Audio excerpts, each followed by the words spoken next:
Hello everyone, आज से हम एक सीरीज़ स्टार्ट कर रहे हैं जिसमें हम एसएससी सीजीएल 2024 प्री के जितने भी शिफ्ट में जो भी सारी शिफ्ट्स हुई हैं 36 शिफ्ट्स में हुआ था, तो उसका हम बारी बारी से सारी शिफ्ट्स देखेंगे। आज हम 9 सितंबर को जो पहला डे था उसकी शिफ्ट 1 के क्वेश्चंस देखने वाले हैं। तो आज हम 2 क्वेश्चंस इस वीडियो में देखने वाले हैं। पहला क्वेश्चन है, which of the following is sufficient to conclude that 2 triangles are congruent. इसमें पहला ऑप्शन है 2 equal sides and same parameter, same area and same base, 1 side and 1 angle of both triangles are equal, या फिर same base and same height. तो इसमें हमने height का तो कुछ पढ़ा नहीं है, हमने पढ़ा है कि कॉन्ग्रुएंसी जो होती है वो एस होती है, ट्रिपल एस होती है, जिसमें साइड्स का या एंगल का ही ज़्यादातर मेन रोल होता है। तो इसमें जो बी ऑप्शन है एरिया, उसको तो हम पहले ही एलिमिनेट कर देंगे क्योंकि हम एरिया का हमने कॉन्ग्रुएंसी में कुछ भी नहीं पढ़ा है। फिर है हमारा 1 side and 1 angle of both triangles are equal. नहीं, हमें और साइड्स भी चाहिए होती हैं, फिर और एंगल भी हमको चाहिए होता है। फिर इसमें है same base and same height. ज़रूरी नहीं है कि जिनकी सेम बेस और सेम हाइट है वो दोनों ट्राइंगल्स कॉन्ग्रुएंट भी हों। फॉर एग्जांपल जैसे मान लीजिए, जैसे कि ये दो ट्राइंगल्स हैं, इनकी हाइट भी सेम है, बेस भी सेम है, लेकिन क्या ये दोनों ट्राइंगल्स कॉन्ग्रुएंट है? नहीं। क्या इनको एक दूसरे के ऊपर रखेंगे तो ये सेम एरिया कवर करेंगे? नहीं।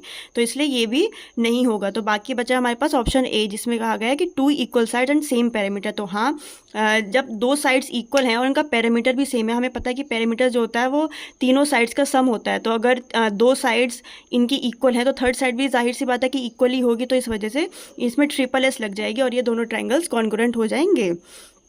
सेकेंड क्वेश्चन है अपने पास कि जो एवरेज मार्क्स थे क्लास में बॉयज़ और गर्ल्स के वो दिए हुए थे और उनका टोटल एवरेज भी दिया हुआ था।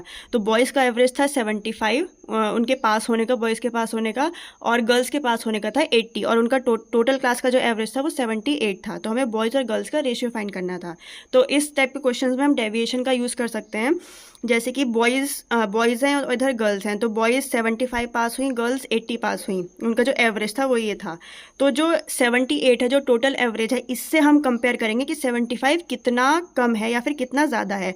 एक बात का ध्यान रखिएगा कि हमको 75 को कंपेयर करना है 78 से, हमको 78 को कंपेयर नहीं करना है 75 से। आप इसको ऐसे याद रख सकते हैं कि 75 टोटल का एवरेज है ना, तो ये बड़ा नंबर है, तो इसके पास ये दोनों चल कर आएंगे, ये चल के नहीं जाएगा इनके पास। तो यानी कि 75 को कंपेयर करना है हमको 78 के साथ। तो 75 माइनस 3 है, यानी कि 3 कम है 78 से, और 80 जो है वो 2 ज़्यादा है 78 से। तो हम यहाँ पे अब इनको नंबर ऑफ बॉयज़ और गर्ल्स हम यहाँ पे मान लेंगे। तो -3 को हम जब नंबर ऑफ बॉयज़ से मल्टीप्लाई करेंगे और +2 को जब हम नंबर ऑफ गर्ल्स से मल्टीप्लाई करेंगे तो दोनों को हम इक्वल रख देंगे। इक्वल क्यों रख देंगे? क्योंकि हमको टोटल जो क्लास था उसका एवरेज दिया हुआ था। तो बस यहीं से हमारा बॉयज़ और गर्ल्स का रेशियो आ जाएगा। आई होप आपको अच्छी लगी हो।